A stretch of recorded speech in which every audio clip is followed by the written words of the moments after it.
ఇప్పుడు అశ్వత్థామ ఈ మధ్య కాలంలో బాగా ఫేమస్ అయ్యాడనమాట. ఎందుకంటే చాలా కొన్నిసార్లు వైరల్ అయ్యాయి కూడా వీడియోస్. ఇతనే అశ్వత్థామ అని కూడా రీల్స్ పెట్టారు. సో, అశ్వత్థామ నిజంగా బ్రతికే ఉన్నాడా ఇప్పుడు కూడా? అంటే చాలా డిఫరెంట్ స్టోరీస్ ఉన్నాయన్నమాట దాని మీద. మహాభారతంలో అసలు అశ్వత్థామకి శ్రీకృష్ణుడు శాపం ఇచ్చాడా? ఇస్తే ఎటువంటి శాపం? ఇప్పుడు మీరు అడిగారు కదా ఆ ప్రశ్నలో, కృష్ణుడు ఆయనకి ఎటువంటి శాపం ఇచ్చాడు అని. దానికంటే ముందు స్టోరీ ఏంటంటే, ఈ మహాభారత యుద్ధంలో దుర్యోధనుడికి భీముడికి యుద్ధం జరిగింది. యుద్ధం జరిగితే భీముడి తొడలు విరిగిపోయి ఎక్కడే పడ్డాడు. ఇక ఆ యుద్ధం అయిపోయింది, వెళ్ళిపోయారు. రాత్రి నాకు విపరీతమైన ఆలోచన వచ్చింది. నేను ఎలాగైనా వీళ్ళని చంపేయాలి అని చెప్పి అశ్వత్థామకి. సో ఆయన ఆ పక్కన ఉండేటువంటి కృపాచార్యుడికి, కృతవర్మకి చెప్తాడు, నేను అర్జెంటుగా వెళ్ళి వీళ్ళందరినీ చంపేస్తానని చెప్పి వెళ్ళిపోతాడు. ఇంకా వాళ్ళు ఎంత ఆపుతున్నా ఆగట్లేదు. సో ఈయన ఆగట్లేదు అని చెప్పి వీళ్ళు కూడా తోడెళ్తారు. వీళ్ళు బయట ఆగుతారు. అశ్వత్థామ లోపలికి వెళ్ళి ఆ ఉప పాండవుల్ని, దృష్టద్యుమ్నుని, శిఖండిని వీళ్ళందరినీ చంపేస్తాడు. ఆ రక్తాన్ని తీసుకొచ్చి ఈ దుర్యోధనుడికి చూపిస్తాడు, ఇదిగో చంపేశాను వీళ్ళందరినీ. ఆయన సంతోషంతో చచ్చిపోయి స్వర్గానికి వెళ్ళిపోతాడు. అయితే ఇక్కడ అంటే మామూలుగా మనకి ఉప పాండవుల్ని నిప్పు పెట్టి చంపాడు అని కూడా అంటారు. లేదు, ఈ వీళ్ళు యుద్ధం చేశారు. వీళ్ళ సైనికుల మీద ఈ అశ్వత్థామ యుద్ధం చేస్తున్నప్పుడు సౌండ్స్ వస్తాయి కదా, ఆ సౌండ్స్ కి వీళ్ళు లేచారు. వీళ్ళు లేచినప్పుడు ఈయన యుద్ధం చేస్తాడు. ఉప పాండవులు కూడా యుద్ధం చేస్తారు. కానీ శివుడు ఆయనకు ఒక ఆయుధం ఇస్తాడు. ఎవరికి? అశ్వత్థామకు. ఆ ఆయుధంతో వీళ్ళందరినీ సంహరిస్తాడు. అప్పటికే వాళ్ళ కాలం అయిపోయింది. ఇది కృష్ణుడి మాయ. ఈ మాయ ఏంటి? నిజానికి ఆ కుటీరాలలో ఉండవలసింది పంచపాండవులు. కానీ వాళ్ళని కృష్ణుడు, ఈ రోజు మనం ఇక్కడ పడుకోకూడదు, మనందరం ఆరు బయట పడుకోవాలని చెప్పి వేరే నదీ తీరానికి తీసుకెళ్లి అక్కడ వాళ్ళందరికీ టెంట్లు ఇచ్చి అక్కడ పడుకోబెడతారు. కానీ నిజంగా చంపాల్సింది వీళ్ళని కాబట్టి అనుకోకుండా ఉప పాండవుల టైం అయిపోయింది కాబట్టి వాళ్ళని చంపేశారు. అది రక్తం చూపిస్తే దుర్యోధనుడి వెళ్ళిపోయాడు. ఇక మరుసటి రోజు వీళ్ళందరికీ తెలిస్తే భీముడు విపరీతమైన కోపంతో ఆయన్ని చంపడం కోసం వచ్చాడు. కృష్ణుడు కూడా వచ్చాడు. ద్రౌపది ఒకటి అడిగింది, ఆయన తల మీద ఉండేటువంటి మణిని తీసుకొస్తే నేను నమ్ముతాను. ఇది ద్రౌపది పెట్టినటువంటి షరతు. ఆ మణిని తీసుకొని రావటం కోసం వెళ్ళారు. ఆ వ్యాసాశ్రమానికి వచ్చారు వీళ్ళందరూ. అర్జునుడు బ్రహ్మ శిరోనామకాస్త్రాన్ని వేస్తాడు, ఇతడు బ్రహ్మాస్త్రాన్ని వేస్తాడు. ఈ రెండు అస్త్రాలు ఢీకుంటే ప్రపంచ వినాశనం అవుతుంది. అప్పుడు నారదుడు, వ్యాస మహర్షి ఇద్దరు వచ్చి ఆపుతారు. అప్పుడు ఈ అర్జునుడికి ఈ బ్రహ్మ శిరోనామకాస్త్రాన్ని ఎలా వెనక్కి తీసుకోవాలో వస్తుంది, ఈయనకు రాదుగా. అవును. సో దాన్ని వేరే వైపుకు మళ్లించడం అంటే అప్పుడు ఉత్తర గర్భంలో పెరుగుతున్నటువంటి పరీక్షిత్ రాజు పైన పెడతాడు. దాన్ని కృష్ణుడు కాపాడతాడు. ఇది గట్టింది. ఆ సందర్భంలో ఆయన మణి కావాలని చెప్పి ఆ మణిని పీకేస్తాడు. కృష్ణుడు ఈ మణిని తీసుకుంటాడు. ఎవరి దగ్గర నుంచి? అశ్వత్థామ ఉండేటువంటి మణిని తీసుకుంటారు. కరెక్ట్ గా ఇక్కడ ఉంటుంది ఆ మణి. ఆ మణి ఉండటం వల్ల ఆయనకు ఉండే లాభాలు ఏంటంటే, ఏ జంతువు ఆయన్ని సంహరించలేదు. ఆయనకు ఆకలి, దాహము, నిద్ర, ఇటువంటి ఉండవు. కోపం వస్తుంది, ఆకలి దాహం ఎక్కువగా ఉండవు. అలా అది పీకేయ గాని కృష్ణుడు శాపం ఇస్తాడు. 3000 సంవత్సరాల పాటు చీములు నెత్తుర్లు కారుతూ ఆకలి దప్పులతో అలుమటిస్తూ అడుగుల పట్ల తిరుగుతూ ఉంటావు అనే శాపం. 3000 సంవత్సరాల పాటు. అప్పటి నుంచి 3000 సంవత్సరాలు లెక్కేస్తే ఆయనకు ఆల్రెడీ శాప విమోచనం అయిపోయింది. ఆ గుంట బూడిపోలేదు, కానీ ఆయనకు ఆ చీము నెత్తురు అది కారిపోవటం తగ్గింది. ఆయనకు ఆకలి అవుతుంది, తింటున్నాడు, ఇప్పుడు ఉంటున్నాడు. కానీ ఆయన ఎక్కడ ఉంటున్నారు, ఆయన చూసిన వారెవరు అనే దాని గురించి నేను. అయితే ఇక్కడే నాకు ఒక సందేహం. ఇప్పుడు 3000 సంవత్సరాలు ఆయన అలా టార్చర్ పడాలి అని అయితే ఉంది, కానీ ఆ తర్వాత కూడా ఆయన బ్రతికే ఉండాలి అనేది కూడా శాపమే కదా. ఆయన బ్రతికే ఉండాలన్నది ఆయన చిరంజీవిగా వచ్చింది. అంతేనండి, శాపమే. ఈ కలియుగాంతం వరకు ఆయన బ్రతికే ఉంటాడు. కలియుగాంతం తర్వాత కూడా బ్రతికే ఉంటాడు. కలియుగాంతం తర్వాత కూడా ఇలాంటి ఒక మహాయుగం వచ్చి, ఏది ద్వాపర యుగం, కలియుగం లాంటి సంధికాలం మళ్ళీ వస్తుంది. This is cycle of universe. ఈ సంధికాలం వచ్చినప్పుడు ఇప్పుడున్నటువంటి కృష్ణ ద్వైపాయనుడు ఎవరైతే వ్యాస మహర్షి ఉన్నాడో ఆ ప్లేస్కి ఈయన వస్తాడు. అవునా? ఈ కాలంలో ఈ అశ్వత్థామ ఏం చేస్తున్నాడు అంటే తపస్సు చేస్తున్నాడు. అందుకే ఆయన ఎక్కడికి వెళ్ళినా శివాలయంలో అభిషేకం చేయటం, అర్చన చేయటం, పూజ చేసుకోవటమే ఉంటారు. ఆయన నల్లమల అడవుల్లో కూడా పూజ చేస్తారని చెప్పి కొన్ని చోట్ల వాళ్ళు పూజ చేసి వెళ్ళిపోతానే కూడా కనపడుతున్న సందర్భాలు కూడా ఉన్నాయి. అంటే ఇప్పుడు మనకి వీడియోల్లో రీల్స్ లో కాదు, ఆయన కెమెరా క్యాప్చర్ చేయలేదు. మరి చూసిన వ్యక్తులు ఇంకా బ్రతికే ఉన్నారు. ఆయన్ని చూసిన వ్యక్తులు స్టిల్ అలైవ్. ఎలా అండి చెప్పండి. ఉదాహరణకు పైలట్ బాబా అని ఒక ఆయన ఉంటారు. ఆయన యోగి కదా పైలట్ బాబా. రైట్, యోగి అయ్యారు. ఆయన ఎయిర్ ఫోర్స్ లో పనిచేయటం, తర్వాత వైరాగ్యంతో వాళ్ళ గురువు గారు పహారీ బాబా అనేటువంటి ఆయనతో నర్మదా నదీ తీరం నుంచి నడుస్తూ కాస్త లోపలికి వెళ్తున్నారు, అడవి లోపలికి వెళ్తున్నారు.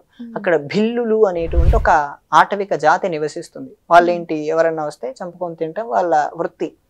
వీళ్ళు కనపడగానే వాళ్ళ దగ్గర ఉండే వస్తువులన్నీ చెక్ చేస్తే విభూది కుంకుమ పొట్లాలు ఇవి కనపడేసరికి వాళ్ళని తీసుకెళ్లారు. వీళ్ళు ఎవరో అనుకోని, వాళ్ళు వారి కులదేవం శివుడు. ఆ శివుడి కుటీరం దగ్గర వీళ్ళని పెట్టి వారికి ఒక ఆహారం ఇచ్చి తినబండి అక్కడే ఉంచుకున్నారు.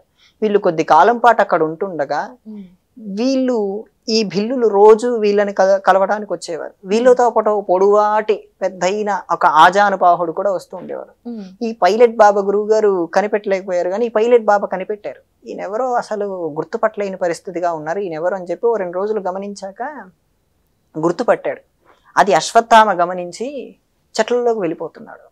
ఆయనకేంటి, ఎవరితో మాట్లాడకూడదు అన్నది ఆయనకున్నటువంటి ఒక అయిష్టంగానే ఉంటాడు. ఎవరితో మాట్లాడు ఆయనకు. బయటి వ్యక్తులకు ఎవరైనా ఆయన తెలిసాడు అనుకుంటే, ఆయన ఎవరైనా డిటర్మైన్ చేశారు అనుకుంటే ఆయన ఎవరితో మాట్లాడు వెళ్ళిపోతాడు.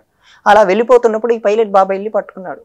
అయ్యా, నేను మిమ్మల్ని గుర్తుపట్టాను, మీరు ఎవరో నాకు అర్థం కాలేదు, కానీ మీరెవరో నాకు చెప్పండి అంటే, ఇప్పుడు చాలాసేపు ఈ పైలట్ బాబా ప్రాధేయపడితే చెప్పాడు, నేను ఈ కాలం నాటి వాడిని కాదయ్యా, నేను ద్వాపరయుగం నాటి వాడిని, మా నాన్నగారి పేరు ద్రోణుడు, నా పేరు అశ్వత్థామ అని చెప్పి పరిచయం చేసుకున్నాడు. 6 నెలల పాటు ఈ అశ్వత్థామ, ఈ పైలట్ బాబా అశ్వత్థామతో కలిసి ఉన్నాడు 6 నెలల పాటు. అందులోనే ఈ భిల్లులు అందరూ, ఆ ఆటవిక జాతి ప్రజలందరూ ఈయన్ని కూడా శివుడితో పూజించుకొని అక్కడే పెట్టుకునేవారు. ఆ ప్రాంతానికి విదురుడు వచ్చేవాడు, కృపాచార్యుడు కూడా అప్పుడప్పుడు వచ్చేవారని చెప్పి అశ్వత్థామే పైలట్ బాబాతో చెప్తారు. ఇది ఆయన స్వహస్తాలతో రచించినటువంటి గ్రంథంలో ఉంది. ఆ పైలట్ బాబా అనేటువంటి వ్యక్తి 86 ఏళ్ల వయస్సున్న వ్యక్తి ఈ రోజుకి ఇంకా బ్రతికే ఉన్నాడు. మనం వెళ్ళి ఆయన్ని కలిసి మాట్లాడచ్చు కూడా. అవునా? ఇంకా ఒక ఘట్టం చాలా నాకు నచ్చింది. కుమారవ్యాస అని ఒక ఆయన ఉంటారు ఇక్కడ కర్ణాటకలో. అప్పటికి మహాభారతం కన్నడలో ట్రాన్స్లేట్ అవ్వలేదు. ఈయనకున్నటువంటిది ఏంటి, అశ్వత్థామ అనేటువంటి ఆయన బ్రతికి ఉన్నాడు కదా, ఆయన ద్వారా ఆయన చెబుతుంటే నేను కన్నడలో మహాభారతాన్ని లిఖించాలి అన్న కోరిక. ఆ కోరిక చాలా బలమై చాలా తపస్సు చేశాడు, ధ్యానం చేశాడు. ఒకరోజు పడుకున్నప్పుడు శివుడు కలలో కనిపించి, నీ దగ్గరలో ఉండే ఆలయంలో భోజనాలు ఏర్పాటు చేయి, ఎవరైతే ముందు వచ్చి తిని తొందరగా లేచి వెళ్ళిపోతారో ఆయన అశ్వత్థామ, ఆయన్ని పట్టుకో, ఆయన నీకు మహాభారతాన్ని చెప్తాడు, ఆయన్ని పట్టు రాసే అన్నారు. ఈయన మరుసటి రోజు భోజనాలు ఏర్పాటు చేశారు, అందరూ తింటున్నారు. ఈయన ఒక ఆయన వచ్చాడు, తింటున్నాడు, తొందరగా లేచి వెళ్ళిపోతున్నాడు. వెళ్ళిపోతుంటే ఆయన పట్టేసుకొని, అయ్యా మీరు అశ్వత్థామని నాకు తెలిసింది, నాకు కలలో శివుడు చెప్పాడు, మీ ద్వారా నేను మహాభారతాన్ని లిఖిద్దాము అనుకుంటున్నారు, మీరు నాకు అనుగ్రహం ఇవ్వాలి అంటే, అప్పుడు అశ్వత్థామ 2 కండిషన్స్ పెడతాడు ఆయనకి. ఆ కండిషన్ నెంబర్ ఏంటంటే, నువ్వు తడిబట్టలతో స్నానం చేసి వచ్చి కూర్చోవాలి, ఆ తడిబట్టలు ఆరేంత వరకు నేను చెప్తుంటాను, తడిబట్టలు ఆరగానే క్షణం కూడా నేను వెళ్ళిపోతాను అన్నాడు. రెండవది, అది నా యోగ శక్తి చేత చాలా లేఖిని చాలా స్పీడ్గా వెళ్ళిపోతుంటుంది అని. రెండవది ఏంటి, ఇది నేను చెప్తున్న దాన్ని లిఖించడం కాకుండా బయట ఎవరితో డిస్కస్ చేయకూడదు, మీ వైఫ్తో సహా ఎవ్వరికీ చెప్పకూడదు అన్నారు. ఈ 2 కండిషన్స్కి యాక్సెప్ట్ చేశారు. రేపు ఉదయం 5ంటికి రమ్మన్నాడు. ఆయన 5ంటికి తడిబట్టలు కట్టుకొని వచ్చాడు, పుస్తకం పేపర్ పట్టుకున్నాడు, రాస్తున్నాడు. ఇలా కొద్ది రోజు జరుగుతుంది. రోజు తడిబట్టలతో వస్తాడు, తడిబట్టలు ఆరేంత వరకు ఉంటాడు, వెళ్ళిపోతాడు. ఒకరోజు ఈ ఉపపాండవుల్ని సంహరించినటువంటి ఘట్టాన్ని అది తప్పని ఆయనకు అర్థం అయిపోయింది. ఆ తప్పు, ఇన్ని రోజులు చేసిన తప్పుని నేను ప్రాయశ్చిత్తంతో బాధపడుతున్నానని చెప్పి ఏడ్చేశాడు. అశ్వత్థామ ఈ మనిషి ముందు ఏడ్చాడు. అర్థమైందా? ఆ మనిషి ముందు ఏడ్చేసరికి ఈయన అంత పెద్ద ఆయన, వేరే యుగం మనిషి నాతో ఏడుస్తున్నాడు, నాకేం చేయాలో అర్థం కావట్లేదని చెప్పి ఆయన ఏడుస్తుంటే ఆ ఏడు అయిపోతుంది, ఈయన బట్టలు ఆరిపోయి ఆయన వెళ్ళిపోయాడు. ఈయన్ని చూడండి, ఆ అశ్వత్థామ ఎమోషన్స్ ని వదిలేసేయండి, ఆయన ఎలాగైనా కంట్రోల్ చేసుకోగలడు. యువతలో ఉన్నటువంటి హ్యూమన్ పరిస్థితి ఏంటి, అంత పెద్ద ఆయన నా ముందు ఏడుస్తున్నాను, నేను ఎలా కంట్రోల్ చేసుకోవాలి, ఆయన ఎలా ఓదార్చాలి అనేటువంటిది ఆయనకు రావట్లేదు. ఆయన వెళ్ళిపోయాడు. ఇంకా చేతులంతా బాగా విపరీతంగా ఆయన టెన్షన్ పడుతున్నాడు. అప్పుడే వాళ్ళ భార్య గమనించింది, ఏంటంటే అలా టెన్షన్గా ఉన్నారు అంటే. అప్పుడు స్టోరీ చెప్పాడు, అనుకోకుండా చెప్పేస్తే ఆయన నెక్స్ట్ డే నుంచి రాలేదు. ఆ కండిషన్ ఏంటి, ఎవరికీ చెప్పకూడదు. వాళ్ళ భార్య అలా అడిగేసరికి ఈయన తొందరపాట్లో చెప్పేశాడు, ఇలా నా ముందు ఒక ఆయన అశ్వత్థామని ఆయన ఏడ్చాడు, కొద్ది రోజుల నుంచి ఆయన నక్కన పడుతున్నాడు అని చెప్పేసరికి ఆవిడ ఆశ్చర్యపోయింది. ద నెక్స్ట్ డే నుంచి ఈయన రావట్లేదు. ఆ తర్వాత మహాభారతాన్ని సంస్కృత మహాభారతంలో నుంచి ట్రాన్స్లేట్ చేసి ఇందులో కలిపారు. దాన్ని ఆ మహాభారతం ఇప్పటికీ మనకు కన్నడ ప్రాంతంలో అవైలబుల్ గానే ఉంటుంది. ఆయనకి కుమారవ్యాస అనేటువంటి ఒక బిరుదు ఇచ్చారు తర్వాత కాలాల్లో. అంటే ఇప్పుడున్న ఏఐ జనరేషన్ లో ఇవన్నీ ఇప్పుడున్న జనరేషన్ వాళ్ళు నమ్మాలి అంటే కొంచెం కష్టంగా అనిపించుతా? ట్రై చేస్తే కష్టం అనిపించదు. మా గురువు గారి స్నేహితుడు ఒక ఆయన చూశారు, ఆయన కాశీకి కూడా ఆయన వస్తుంటారని, కాశీలో ఒక కాలం చెప్పారు. ఆయన పర్టికులర్ గా నల్లమల అడవి ప్రాంతంలో కూడా ఒక పర్టికులర్ శివలింగానికి వచ్చి రోజు అభిషేకం చేసి వెళ్తుంటారని కూడా చెప్పారు. ఎలా ఇప్పుడు ఆయన నడుచుకుంటూనే రావాలి కదా ఎక్కడికి? అడవుల్లో ఆయన ఎక్కువ తిరుగుతుంటారు. మనం ఆయన్ని పట్టుకోవాలంటే కేవలం అడవులు తిరగాలి. అప్పటి కాలంలో రాజు పేరు నాకు గుర్తులేదు కానీ రాణా ప్రతాప్ లాంటి రాజు, ఆ రాజుగారు ఈ ముస్లింలతో ఓడిపోయి ఆయన అడవుల పాలైనప్పుడు అప్పుడు ఈ అశ్వత్థామ ఆయనకు కూడా కనపడ్డాడు.